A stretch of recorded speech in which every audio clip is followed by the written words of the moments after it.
Explore Poirot's Casebook Audio, where Agatha Christie's Hercule Poirot cracks cases in immersive audio stories. In the misty gloom of Greystone Manor, a scream pierces the night. A millionaire lies dead, a dagger in his heart, and a fortune in bonds vanishes into thin air. Who among the elegant guests, his betrayed wife, a vengeful investor, a scorned heiress, a secretive doctor, or a nervous solicitor, wields the hand of murder? Why does a cigar burn in a room that loathes smoke? What secrets hide behind a broken clock and a smudge of wax? Enter Hercule Poirot, whose little gray cells will unravel a web of lies, where every clue masks a deeper truth. Can you guess the killer before the final shocking reveal? Chapter 1.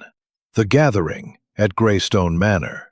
The autumn of 1929 draped Greystone Manor in a veil of mist, its Elizabethan stone facade looming over the Devon hills like a sentinel of forgotten grandeur.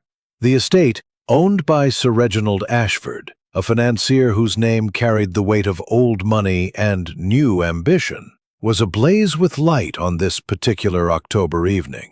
Sir Reginald had summoned a select coterie to discuss a tantalizing prospect, a million-dollar bond issue tied to a burgeoning South American railway, a venture promising riches to those bold enough to invest.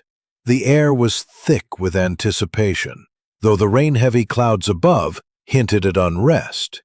Captain Arthur Hastings, ever the faithful observer, arrived at the manor as Sir Reginald's friend and confidant. His military bearing softened by years of civilian life, Hastings noted the guests with a keen eye, sensing the undercurrents beneath their polished exteriors. The drawing room, with its oak paneling and crackling fire, hosted a tableau of wealth and secrets. Lady Beatrice Ashford, Sir Reginald's wife, presided with the elegance of a woman accustomed to command, her sharp blue eyes missing nothing. Her silk gown rustled as she greeted each guest, though her smile seemed more duty than warmth. Mr. Leonard warning: fortunes are won by trust, but lost by betrayal. Hastings caught a flicker of unease pass between Lady Beatrice and Langston, while Crane's laugh rang a touch too loud. Clara excused herself briefly, claiming a headache, and Dr. Marsh's gaze followed her exit with an unreadable expression. The manor's staff moved with practiced efficiency. Mr. Grayson, the butler, glided silently, his face a mask of professionalism, though Hastings noted his eyes lingered on the guests' interactions. Mrs. Grayson, the housekeeper, supervised the maids with a firmness that suggested she knew more of the manor's secrets than she let on. The rain began to patter against the windows, isolating the group further in this closed circle of ambition and distrust. As the clock struck 8:30 p.m., Sir Reginald excused himself to his study, promising to return with details of the bond agreement. The guests continued their chatter, but Hastings felt a shift, as if the manor itself held its breath. The fire crackled, the sherry glasses glinted, and beneath the surface of civility, something darker stirred, a prelude to the chaos that would soon engulf Greystone Manor. Chapter 2. The Vanishing Bonds. The rain lashed against Greystone Manor's windows, a relentless tattoo that seemed to echo the rising tension within. At 9:15 p.m., the sharp scream of Mrs. Grayson, the housekeeper, sliced through the drawing-room's strained civility. "Sir Reginald! Oh, heaven help us!" she cried, staggering in, her face drained of colour. "He's dead! In the study!" Captain Hastings leapt to his feet, his heart pounding as he followed the surge of guests and servants down the corridor. The study door stood ajar, revealing a scene of grim finality. Sir Reginald Ashford lay slumped across his mahogany desk, his once imposing frame now lifeless. Took in the details. A grandfather clock in the corner, its hands stopped at 9:12 p.m., the glass face shattered, a half-burned Cuban cigar smoldering in a crystal ashtray, and a faint smudge of red wax on the safe's handle, glistening under the light. The scene felt orchestrated, each element a deliberate stroke in a sinister painting. "We must preserve everything," Hastings said, his voice steady despite the chaos. "No one touch a thing." Inspector Japp arrived by 10 p.m., his familiar bulldog determination undeterred by the storm or the late hour. A local constable trailed him, already unrolling tape to secure the room. Japp's eyes swept the study, lingering on the letter opener and the empty safe. "Murder and grand theft," he declared, flipping open his notebook. "Those bonds are bearer instruments, untraceable. Kill the man, take the prize. A professional job, I'd wager." He began questioning the guests, demanding alibis for the window between 8:45 p.m., when Sir Reginald was last seen leaving the drawing room, and 9:15 p.m., when the body was discovered. Lady Beatrice insisted she was in the library, engrossed in a novel. Crane claimed he'd braved the rain for a walk in the gardens, needing fresh air. Clara said she was in her room, battling a headache. Dr. Marsh reported taking a telephone call in the hall, though she admitted the line was poor. Langston maintained he was in the billiards room, reviewing bond contracts. Grayson, the butler, vouched he was in the kitchen, overseeing the staff. Each alibi was precise, yet Hastings sensed an artificial neatness, as if rehearsed. Japp leaned toward an outside thief, noting the letter opener was wiped clean of fingerprints, and the safe showed no signs of tampering. Someone knew the combination, he mused. Likely an insider tipped off a professional. Yet the manor's remoteness, no roads for miles, no broken windows or forced locks, undermined his theory. Hastings, his thoughts turning to his old friend, dispatched an urgent telegram to London. "Murder and theft at Greystone Manor. Your genius required. Hastings." As Japp directed the guests to their rooms under the constable's watch, Hastings lingered in the study. The cigar's smoke curled upward. The broken clock mocked the timeline, and the red wax gleamed like a silent accusation. He recalled Poirot's words. "The truth, mon ami, it is in the small things." Something about this scene, the cigar, the clock, the wax, was a message, a puzzle only Hercule Poirot's little grey cells could solve. Outside, the storm roared on, sealing the manor in its secrets. End of Chapter 3. The arrival of Poirot. The storm had not relented by the following morning. Its relentless downpour, small, neat figure, clad in a perfectly tailored overcoat, stood in sharp contrast to the manor's brooding grandeur. His mustache, immaculate despite the damp, gleamed under the weak sunlight, and his green eyes sparkled with a quiet intensity as he surveyed the scene. Captain Hastings, waiting at the entrance, felt a surge of relief at the sight of his old friend. "Mon ami Hastings," Poirot said, his voice warm but clipped. "You have summoned me to a puzzle most intriguing, n'est-ce pas? A murder, a theft, and a house full of secrets." He adjusted his gloves, his gaze already darting to the manor's windows, as if reading the stories hidden behind them. "Tell me all, but briefly." The little grey cells, they are impatient to begin. Hastings recounted the grim events. Sir Reginald's murder at 9:15 p.m., the stolen bonds, the broken clock stopped at 9:12 p.m., the half-burned cigar, and the smudge of red wax on the safe. Poirot listened, his head tilted slightly, interrupting only to clarify a detail or murmur. "Curieux, très curieux." When Hastings mentioned Inspector Japp's theory of an outside thief, Poirot's lips twitched in a faint, dismissive smile. "Japp, He sees the obvious, but the obvious is often a lie.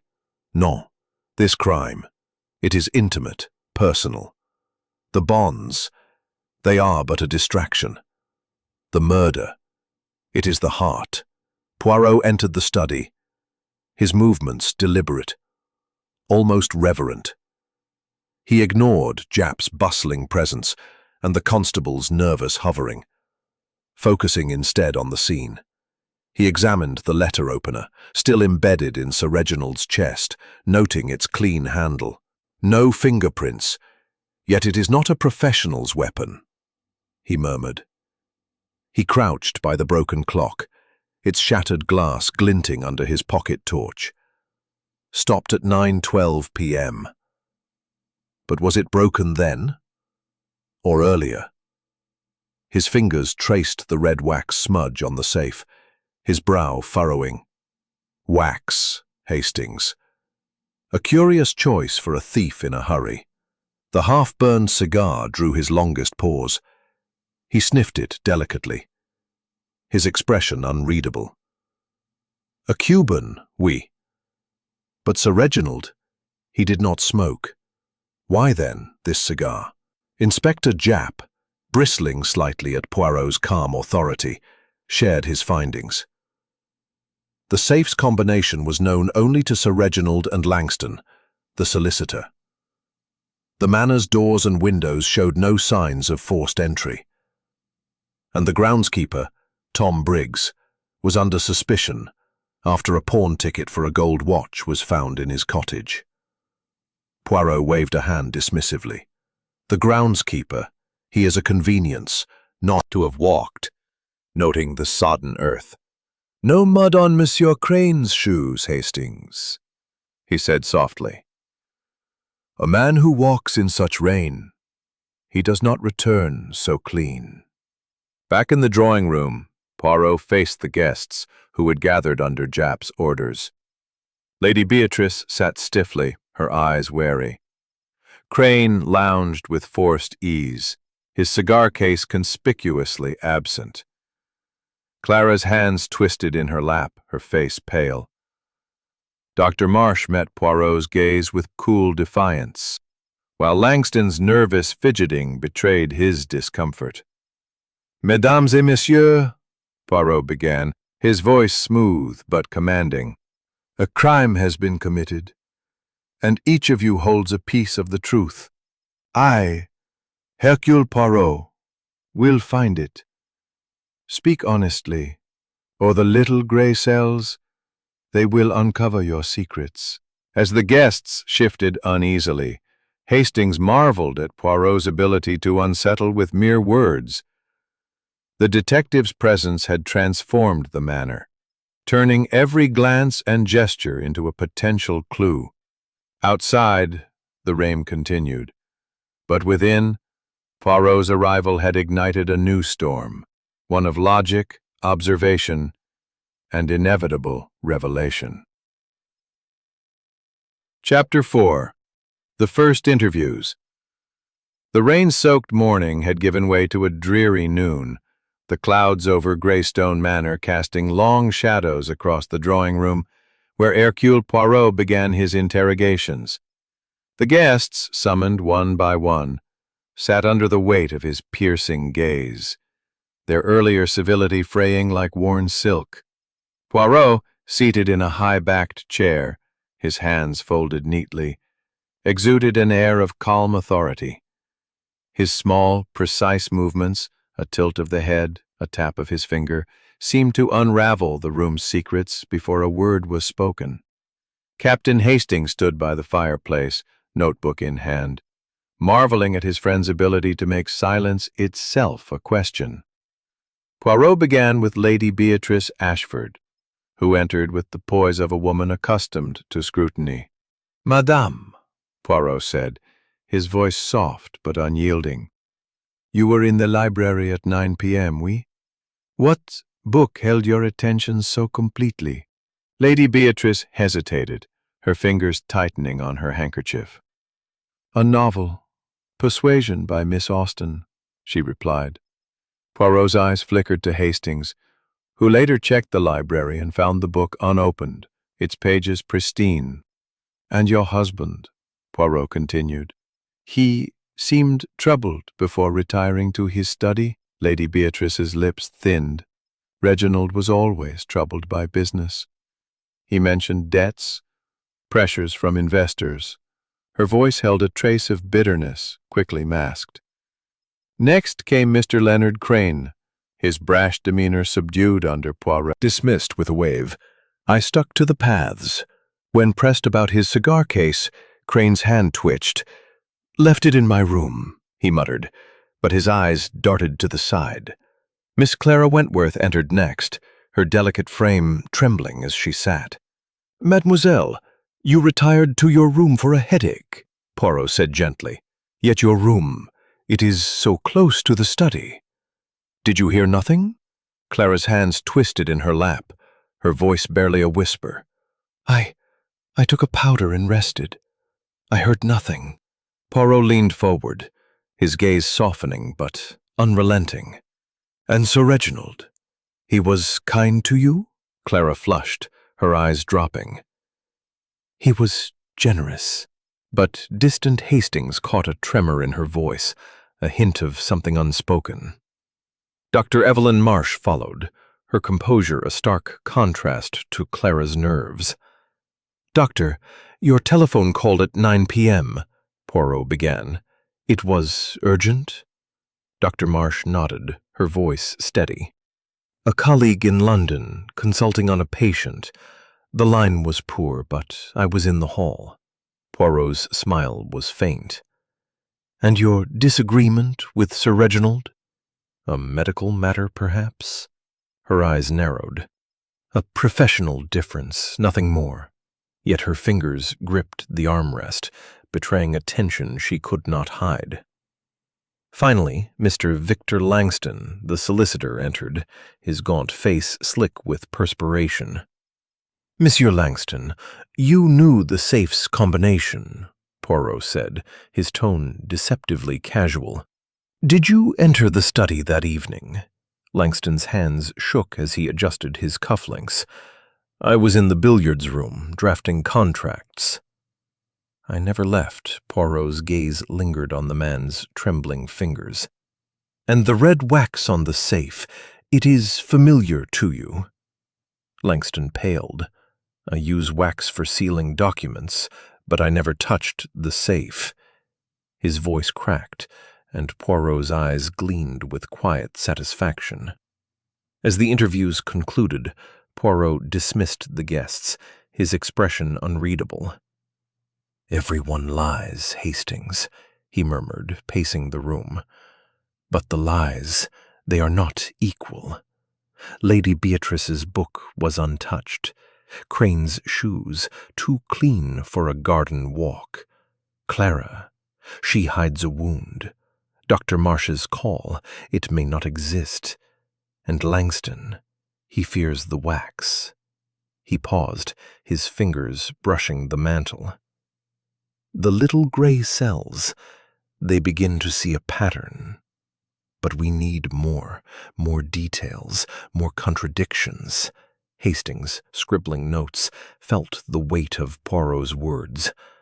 The alibis, so carefully constructed, were beginning to crack under the detective's relentless logic. Outside, the rain continued. Announced a breakthrough that sent a ripple of relief through the guests. "We've got our man," he declared, striding into the drawing room where Poirot, Hastings, and the assembled suspects waited. The groundskeeper, Tom Briggs, had been found with a pawn ticket for a gold watch in his cottage, a discovery Japp deemed damning. "A thief with a motive," Japp said, his chest puffed with certainty.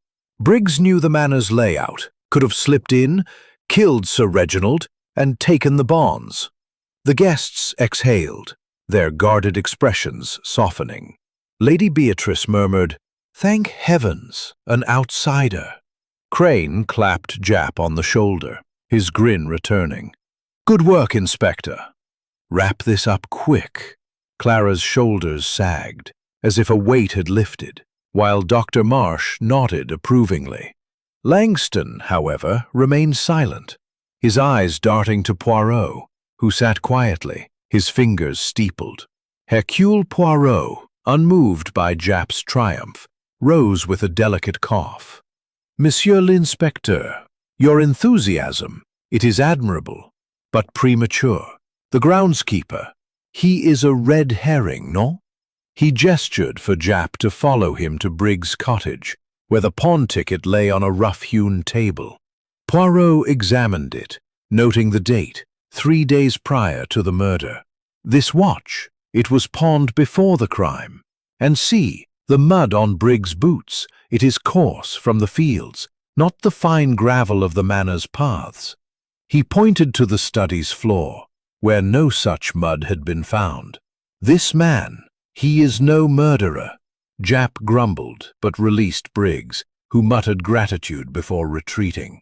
Poirot's gaze returned to the guests, now reassembled in the drawing-room, their relief replaced by renewed suspicion. "The true killer," Poirot said softly, "is among us, hiding behind alibis and lies." The room grew colder, as if his words had drawn the warmth from the fire. Early, Poirot's attention lingered on the cigar ash in the study, a detail Japp had dismissed. "The cigar, it is Cuban, oui? Yet Sir Reginald, he detested them. Who, then, left it burning?" He noted Crane's habit of smoking Cubans, but the ash's uneven burn suggested it was lit and abandoned, not smoked. A clue, Hastings, or a deception? Poirot's gaze swept the room, settling on Langston, whose nervous fidgeting had intensified. "And the red wax, why does it haunt our solicitor so?" As the day waned, Poirot declined Japp's invitation to join the police in searching the grounds, preferring to remain in the manor. "The truth, it is not in the mud or the rain," he told Hastings. "It is in the hearts of those who smile and lie." Hastings felt a chill, not from the storm, but from the certainty in Poirot's voice. The red herrings had been swept aside, but the net of suspicion was tightening, and Poirot's little grey cells were poised to unravel the next layer of Greystone Manor's deadly puzzle. Chapter 6. A Clue in the Cigar. The rain had settled into a steady drizzle by late afternoon, casting Greystone Manor in a muted, melancholic light. Hercule Poirot, undeterred by the gloom, paced the study where Sir Reginald Ashford had met his end, his polished shoes silent on the Persian rug. Captain Hastings watched, notebook in hand, as Poirot's attention returned to the half-burned Cuban cigar in the crystal ashtray. Its acrid scent lingered, a jarring note in the room's otherwise stately air. "This cigar, Hastings," Poirot said, his voice low and deliberate. "It is not merely a clue, it is a shout from the murderer. Sir Reginald, he detested tobacco. Why then does this cigar burn in his study?" Poirot lifted the ashtray with a gloved hand, examining the ash. "Observe, mon ami, the burn is uneven. Lit, yes, but not smoked. A cigar left to smoulder is no accident. It is a message." He turned to Grayson, the butler, who stood stiffly by the door. "Monsieur Grayson, who among the guests smokes such cigars?" Grayson's reply was prompt. "Mr. Crane, sir. He's partial to Cubans, always carries a silver case." Poirot's eyes gleamed. "And yet, Monsieur Crane claims he left his case in his room. Curious, no?" Hastings, catching Poirot's drift, recalled Crane's evasive glance during his interview. Poirot moved to the safe, where the smudge of red wax still clung to the handle. He produced a magnifying glass, studying the wax's texture. "This is no ordinary sealing wax, Hastings. It is fine, imported, used for legal documents, perhaps." His gaze flickered toward the door, where Mr. Victor Langston had lingered earlier. Poirot requested Langston's writing desk in this web. When confronted, Langston entered the study, his gaunt face slick with sweat. "The wax, Monsieur Poirot. It is mine, yes?" he stammered. but only for sealing contracts. I never touched the safe." Poirot's smile was thin. "Yet the wax, it is there, on the safe." "A coincidence? I think not." Langston's hands shook, but he insisted he was in the billiards room all evening. Poirot dismissed him with a nod, his expression unreadable. Poirot's attention returned to the broken clock, its hands frozen at 9:12 p.m. He tapped its cracked glass. This clock, it was not broken by accident. It was struck to obscure the time of death, or to suggest it. He cross-referenced Grayson's timeline. Sir Reginald entered the study at 8:45 p.m., and Mrs. Grayson's scream came at 9:15 p.m. The clock's damage, Poirot deduced, was deliberate, meant to mislead. The murderer, Hastings, plays with time as well as with truth. Later in the drawing room, Poirot observed the guests over tea, their strained politeness a veneer over growing unease. Lady Beatrice's eyes darted to Crane, who avoided her gaze. Clara clutched her teacup, her knuckles white, while Dr. Marsh maintained her cool detachment. Poirot leaned toward Hastings, whispering, "The cigar points to Crane, the wax to Langston. But the truth, it lies deeper. Someone wishes us to see only the surface." Hastings, puzzled, ventured a theory. Could Crane have lit the cigar to frame himself, knowing it would be too obvious? Poirot's lips twitched. "A clever thought, mon ami. But the murderer is not so bold. The cigar, it is a distraction, like the wax, like the clock. We must look beyond." He requested the Manor's staff to confirm the guests' movements. Reserve and Mr. Langston's increasingly frantic glances. Poirot, seated with his hands folded, seemed to draw secrets from the room as effortlessly as the fire drew sparks. Poirot began the evening's inquiries with a deceptively simple question to Lady Beatrice. "Madame, your husband, he spoke of debts before his death. Were these financial or perhaps personal?" Her eyes flashed, but her voice remained steady. "Reginald was under pressure from investors, as I told you. But recently, he mentioned a need to resolve certain matters." Poirot leaned forward. "Matters such as a divorce, perhaps?" The room stilled. Lady Beatrice's lips parted, then closed. "He considered it," she admitted, her voice barely audible. "It would have left me with nothing." Hastings scribbled furiously, noting the motive, loss of wealth and status. Next, Poirot turned to Mr. Leonard Crane, whose bravado faltered under the detective's gaze. "Monsieur Crane, you spoke of the bonds as small change, yet I hear you lost heavily in a prior venture with Sir Reginald. A grudge, perhaps?" Crane's face reddened. "That was years ago. I'm not hurting for cash." But his fingers twitched towards his empty cigar case, and Poirot's smile was knowing. "A man who loses a fortune does not forget, no?" Crane's silence spoke volumes, and Hastings recorded another motive: revenge. Miss Clara Wentworth, summoned next, seemed on the verge of collapse.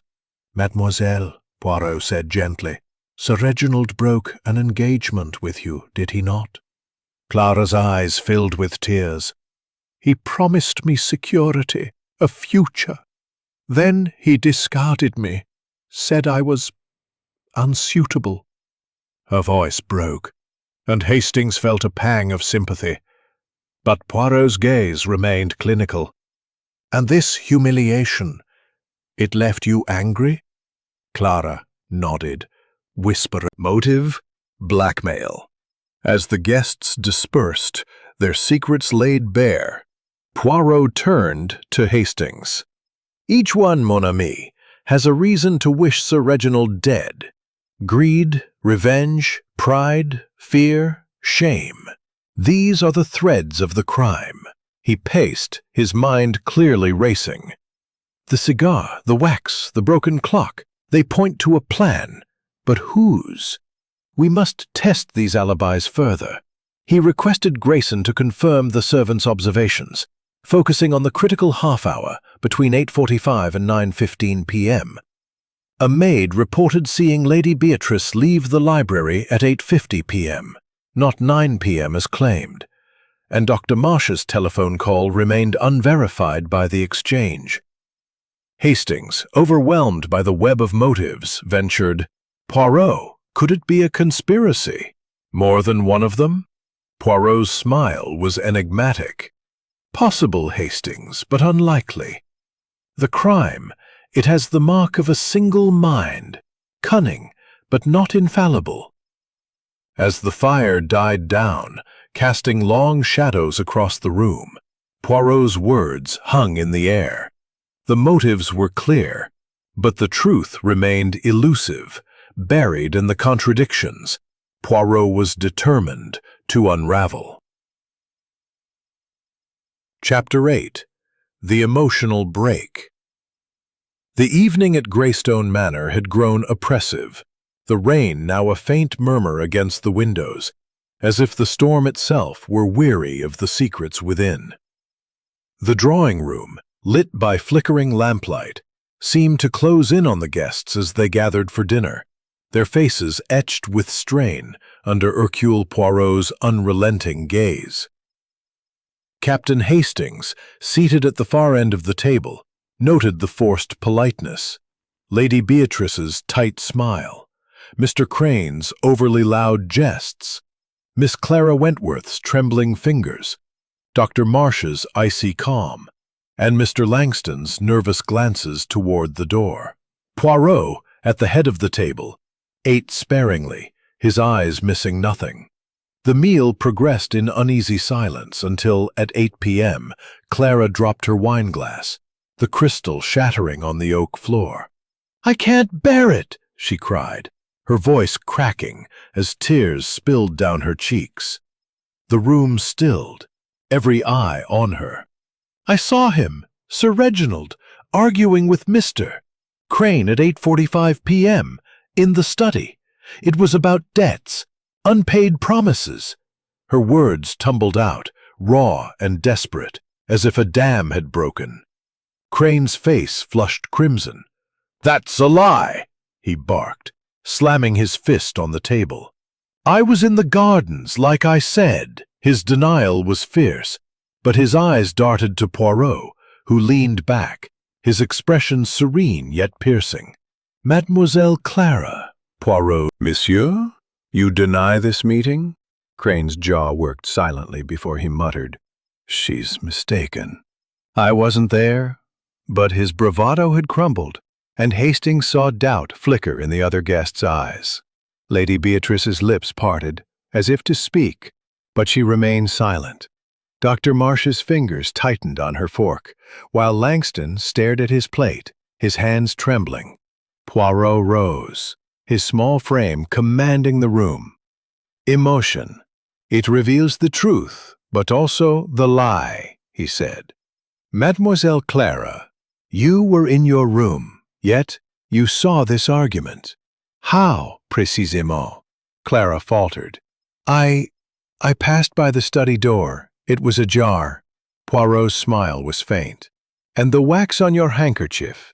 It is from a letter you sealed, perhaps?" Clara's eyes widened, her hand closing over the fabric. "A letter, yes, nothing more." But her voice shook, and Poirot's gaze lingered, unyielding. After dinner, Poirot drew Hastings aside in the hall. "The girl, she breaks, but not fully," he murmured. "Her story, it is half-truth, meant to deflect.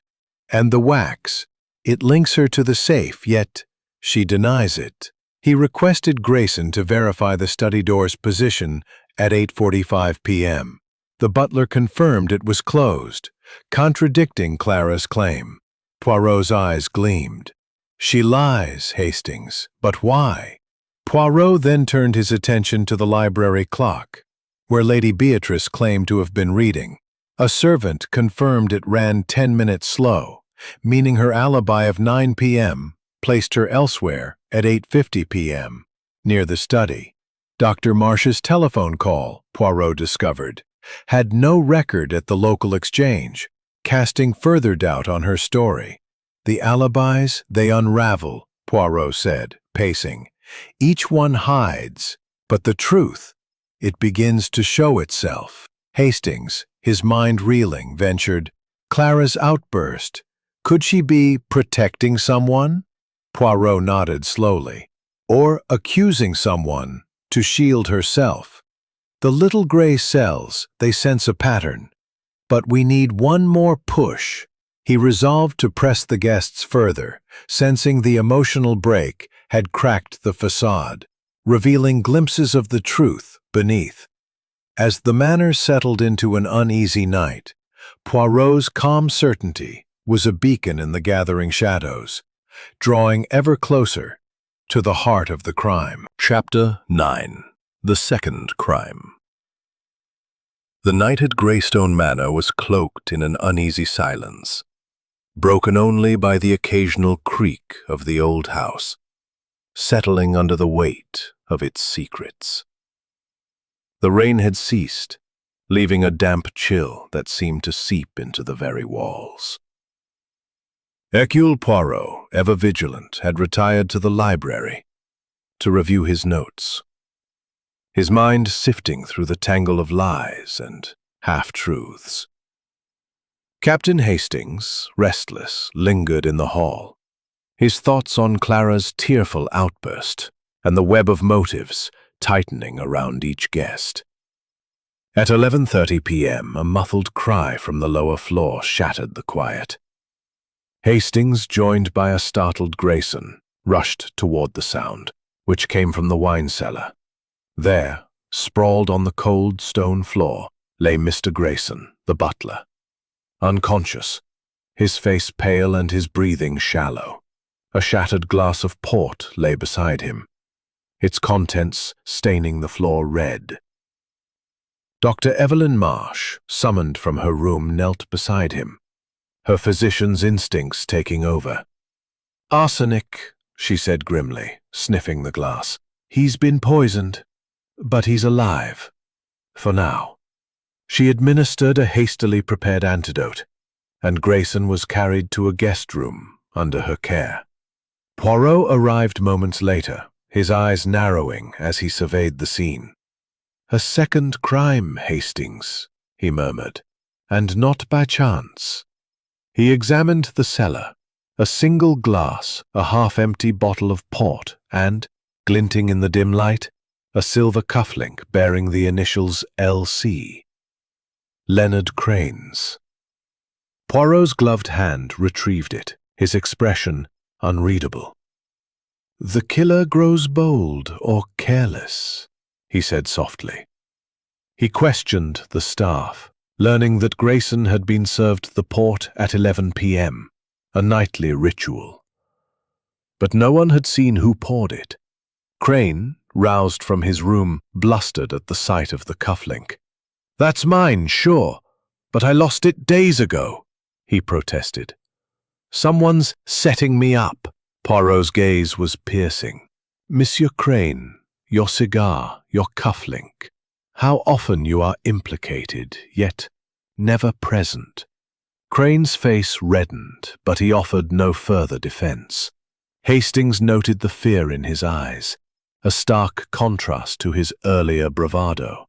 Poirot turned his attention to the bottle, noting it was one of only 3 in the cellar, reserved for Grayson's use. "The poison, it was meant for him alone," Poirot said. "Why?" "Because he saw something, or knew something, that threatened the killer." He recalled Grayson's sharp eyes during the initial interviews, always watching, cataloguing. Where a locked diary was found, Poirot, with Japp's reluctant permission, opened it, revealing meticulous notes on the guests' movements. One entry, dated the night of the murder, read, "Miss W. near study, 8:50 p.m. Hesitant. Pale." Another noted, "Doctor. M. in hall. No call heard." Poirot's eyes gleamed. Grayson. He was too observant. The killer knew he could expose them. He cross-checked the timeline. Clara's claim of passing the study at 8:45 p.m. was contradicted by Grayson's note, placing her there at 8:50 p.m., closer to the murder. Dr. Marsh's telephone call, already suspect, was further undermined. Poirot also noted a servant's report that Lady Beatrice had been seen near the cellar stairs at 10:45 p.m., adjusting her shawl nervously. As Grayson stabilized under Dr. Marsh's care, Poirot gathered the guests in the drawing room, his presence a quiet storm. "A second crime has been committed," he said, his voice steady. "Monsieur Grayson lives, but the killer intended otherwise. The net tightens, mesdames et messieurs. The truth, it cannot hide forever." The guests exchanged wary glances, their nerves frayed.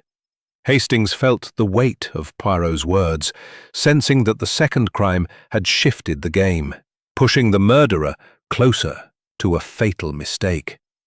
Chapter 10. The trap is set.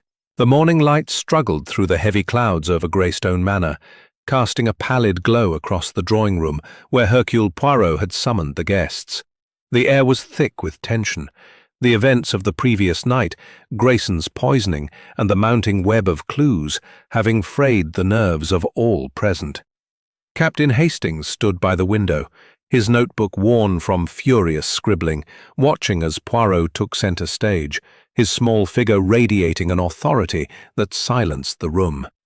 Lady Beatrice sat rigid, her hands clasped tightly.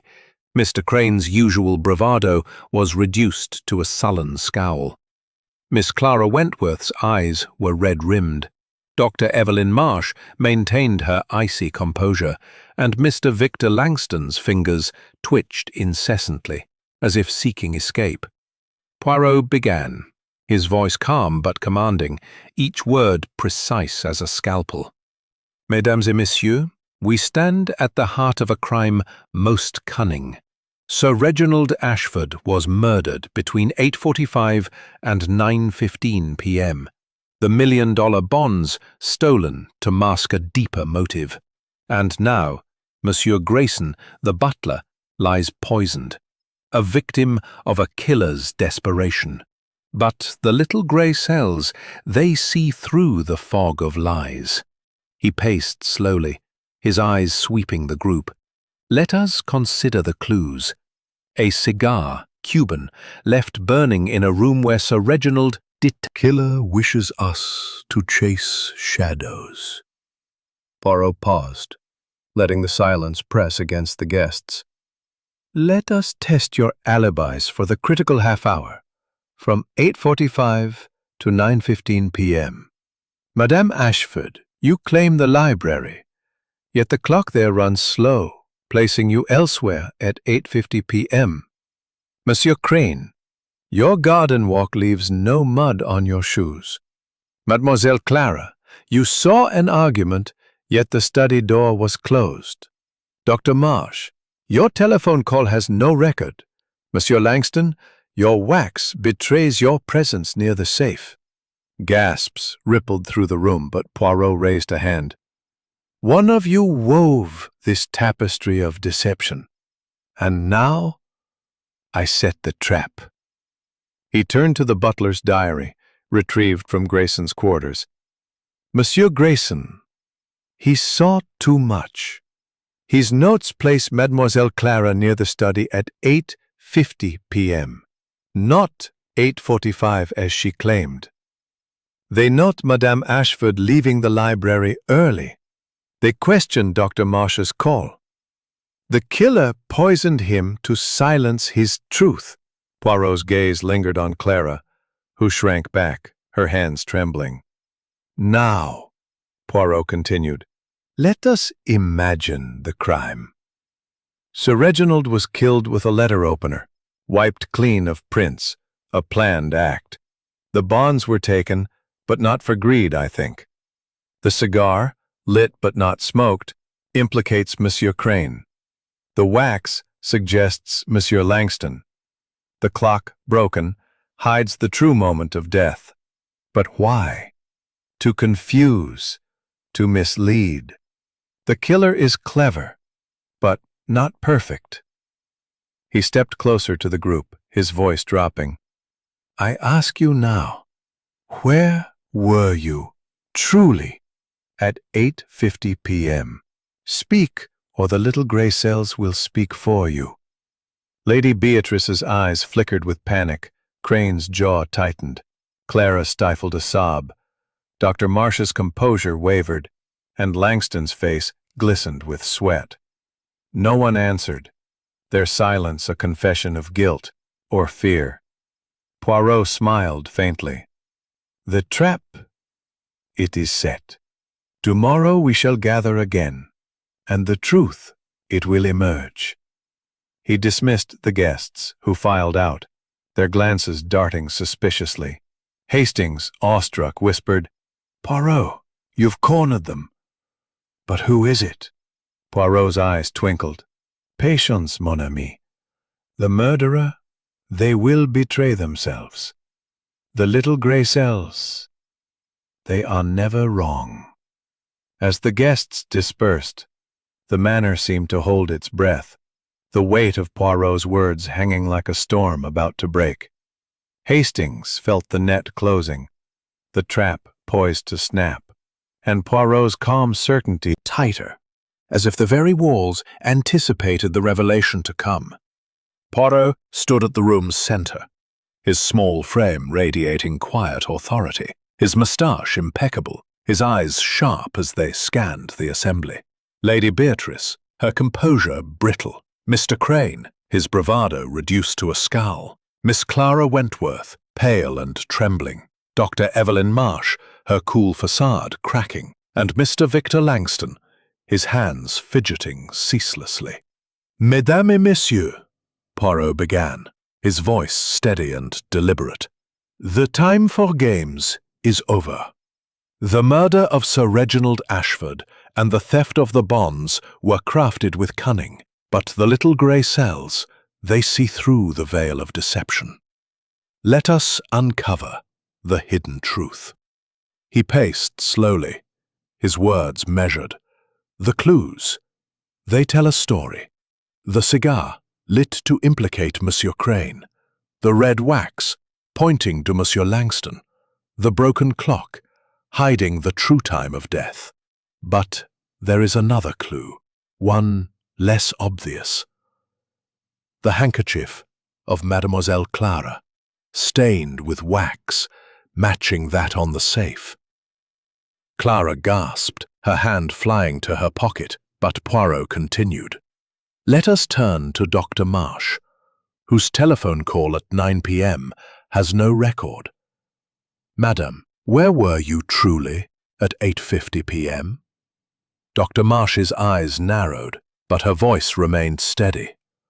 I was in the hall, as I said. The exchange must have made an error. Poirot's smile was faint. No, madam. The exchange is precise, but you were seen in the study at 8:50 p.m. by Monsieur Grayson, whose diary notes your presence. You confronted Sir Reginald, did you not? About his blackmail, false medical records he used to threaten your career. The room stilled. Dr. Marsh's composure faltered, her hands clenching. Wax. It links to Monsieur Langston, but also to Mademoiselle Clara's handkerchief. The clock, broken at 9:12 p.m., suggests a later death, but Sir Reginald was killed closer to 8:50 p.m., as Grayson's notes and the servant's sightings confirm. The killer planned carefully, but the poisoning of Grayson was a desperate act, meant to silence his observations. Poirot's eyes locked on Clara. Mademoiselle, your story unravels. You were in the study, You handled the wax. You knew the safe's combination from your engagement to Sir Reginald. Did you not? Clara's sob was stifled, her face crumpling. I didn't mean to, she whispered, but Poirot raised a hand. Not yet, mademoiselle. The trap. It is sprung, but the final truth awaits. He turned to Hastings, his voice low. The killer. They are close to breaking, mon ami. Tomorrow we shall gather one last time, and the little grey cells will name them. The guests dispersed, their faces pale, as Hastings marvelled at Poirot's precision. The hidden truth was emerging, and the murderer's mask was slipping, inch by inexorable inch. Chapter 12. The Genius Reveal. The air in Greystone Manor's drawing-room was taut as a violin string, the morning light filtering through the heavy drapes, doing little to dispel the dread that hung over the gathered guests. Hercule Poirot stood at the centre, his small frame commanding, his eyes glinting with the certainty of revelation. Captain Hastings, by the fireplace, clutched his notebook, his pulse quickening as Poirot prepared to unveil the truth. Lady Beatrice sat rigid, her hands clasped. Mr. Crane's scowl was fixed. Miss Clara Wentworth trembled, her face pale. Dr. Evelyn Marsh's composure was a brittle mask, and Mr. Victor Langston's nervous fidgeting had stilled, replaced by a resigned slump. Mesdames et messieurs, Poirot began, his voice clear and deliberate. The time has come to expose the murderer of Sir Reginald Ashford and the thief of the million-dollar bonds. The little grey cells, they have worked tirelessly. And the truth, it can no longer hide. He paced slowly, his gaze sweeping the room like a spotlight. This crime was no act of impulse. It was planned, cunning, with clues designed to mislead. Yet each one betrays the killer. He held up a finger. First, the cigar. Cuban, left burning in a room where Sir Reginald detested smoke. It points to Monsieur Crane, but its uneven ash shows it was lit and abandoned, not smoked. A deliberate frame. Crane shifted, but Poirot continued. Second, the red wax on the safe, matching Monsieur Langston's supply. Yet another clue, too obvious, suggests a setup. Clara Wentworth, you are the key. Your handkerchief, stained with red wax, places you at the safe. Your presence near the study at 8:50 p.m., noted by Grayson, contradicts your alibi. You knew the safe's combination, did you not, from your time as Sir Reginald's fiancée? Clara's sob broke the silence. I didn't mean to kill him, she cried, her hands covering her face. The room gasped, but Poirot raised a hand, his expression calm. Let us reconstruct, mademoiselle. You were humiliated by Sir Reginald's rejection, your inheritance dwindling, your future bleak. You learned of the bonds, their value, and the combination he shared in confidence. On the night of the murder, you entered the study at 8:50 p.m., pleading with him to reconsider. He refused, mocked you. In a moment of rage, you seized the letter opener and struck. Clara's tears flowed freely, but Poirot continued, relentless. You opened the safe, took the bonds, and hid them in your room, disguised as books. To cover your crime, you lit Monsieur Crane's cigar, stolen from his case, to implicate him. You used Monsieur Langston's wax, taken from his desk, to point to him. You broke the clock to suggest a later time, confusing the timeline. But Grayson, the observant butler, saw you near the study. When he grew suspicious, you poisoned his port with arsenic from Dr. Marsh's medical bag, hoping to silence him. Poirot produced a folded letter from his pocket, its wax seal matching the safe's smudge. This letter, found in your room, mademoiselle, is in your handwriting, sealed with the same wax. It confesses your despair over Sir Reginald's betrayal. It is your undoing. Clara collapsed, sobbing, as Inspector Japp stepped forward, his face grim. Clara Wentworth, you're under arrest for the murder of Sir Reginald Ashford and the attempted murder of Mr. Grace. Wentworth's guilt hung over Greystone Manor like the last wisps of morning mist, dissipating yet leaving a chill in its wake. The drawing room, once a stage for tense civility, now felt hollow, its grandeur muted by the weight of truth. Hercule Poirot stood by the window, his silhouette sharp against the pale September light, his expression one of quiet satisfaction tempered by melancholy. Captain Hastings, seated with his notebook now closed, watched the remaining guests grapple with the fallout of Clara's confession. The air was heavy, not with suspicion now, but with the somber clarity of a tragedy unveiled. Lady Beatrice Ashford, her composure shattered, sat with her hands folded tightly in her lap, her face pale but resolute. "I should have seen her pain," she murmured, more to herself than the room. "Reginald's cruelty drove her to this."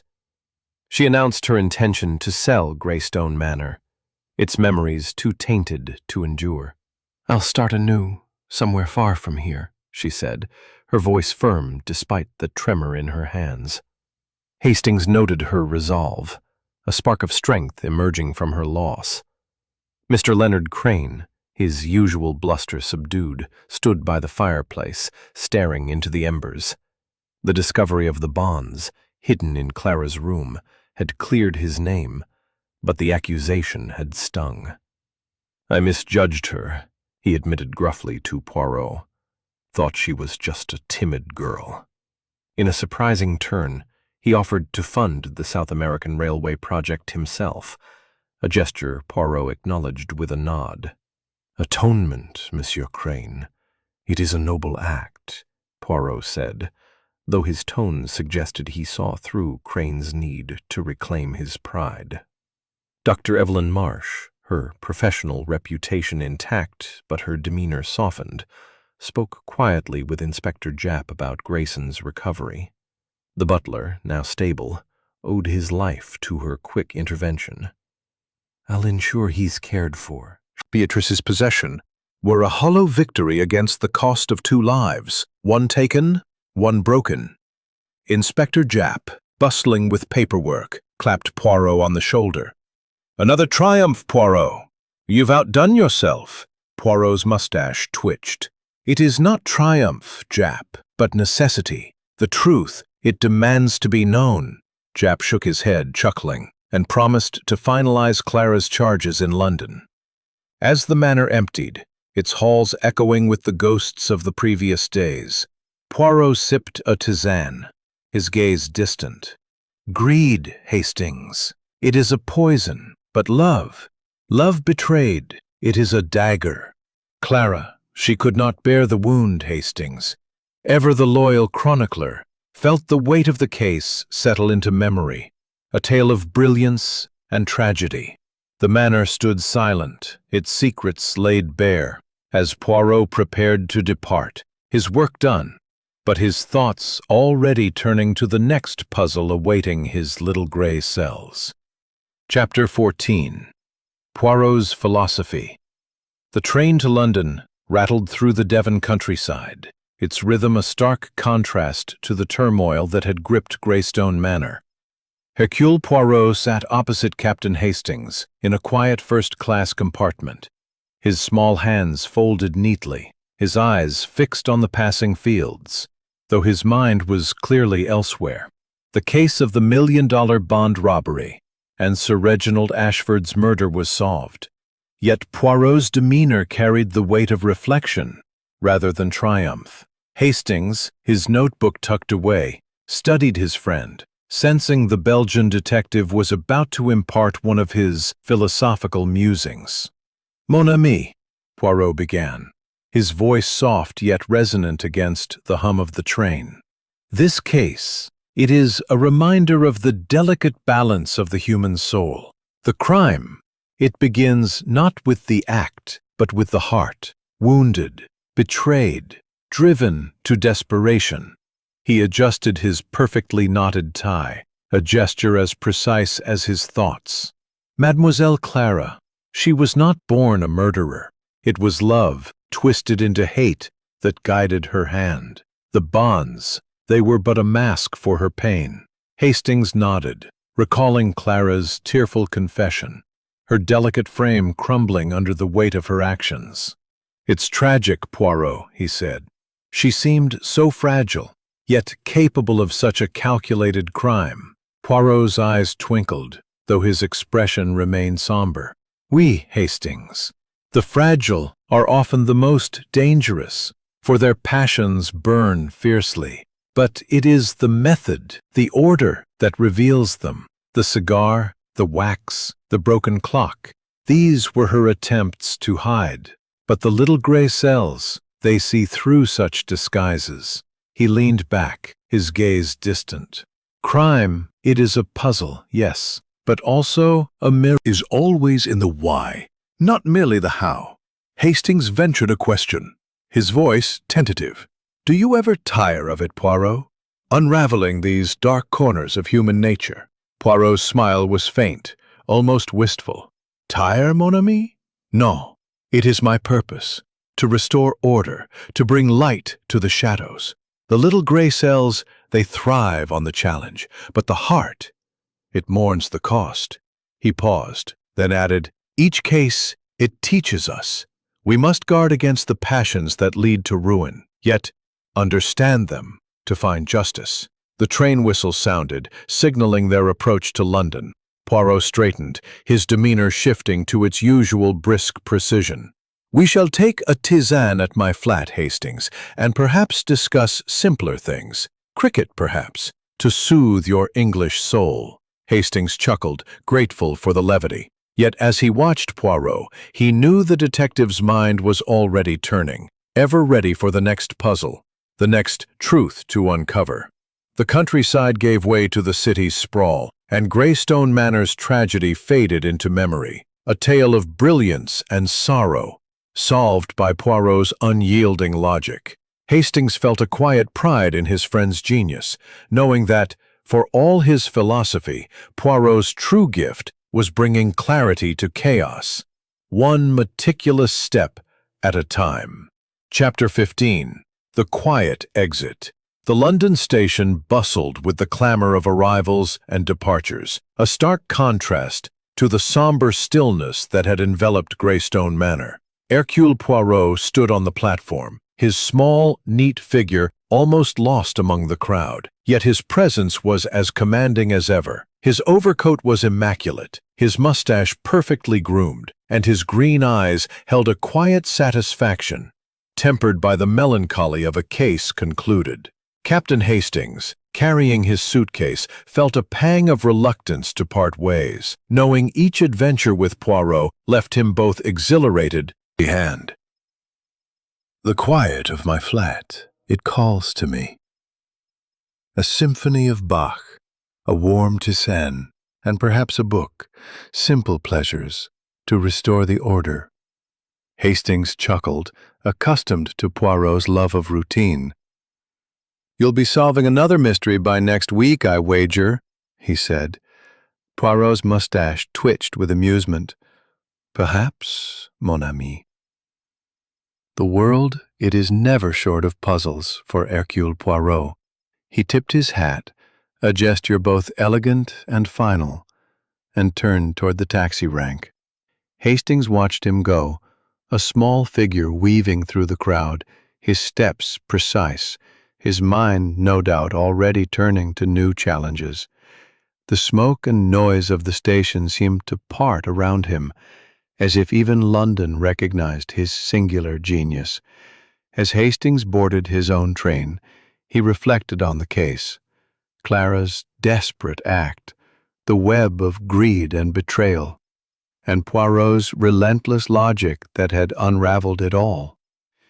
Greystone Manor's tragedy would fade into the annals of Devon's history, but Poirot's triumph, quiet and unassuming, would endure in Hastings' memory.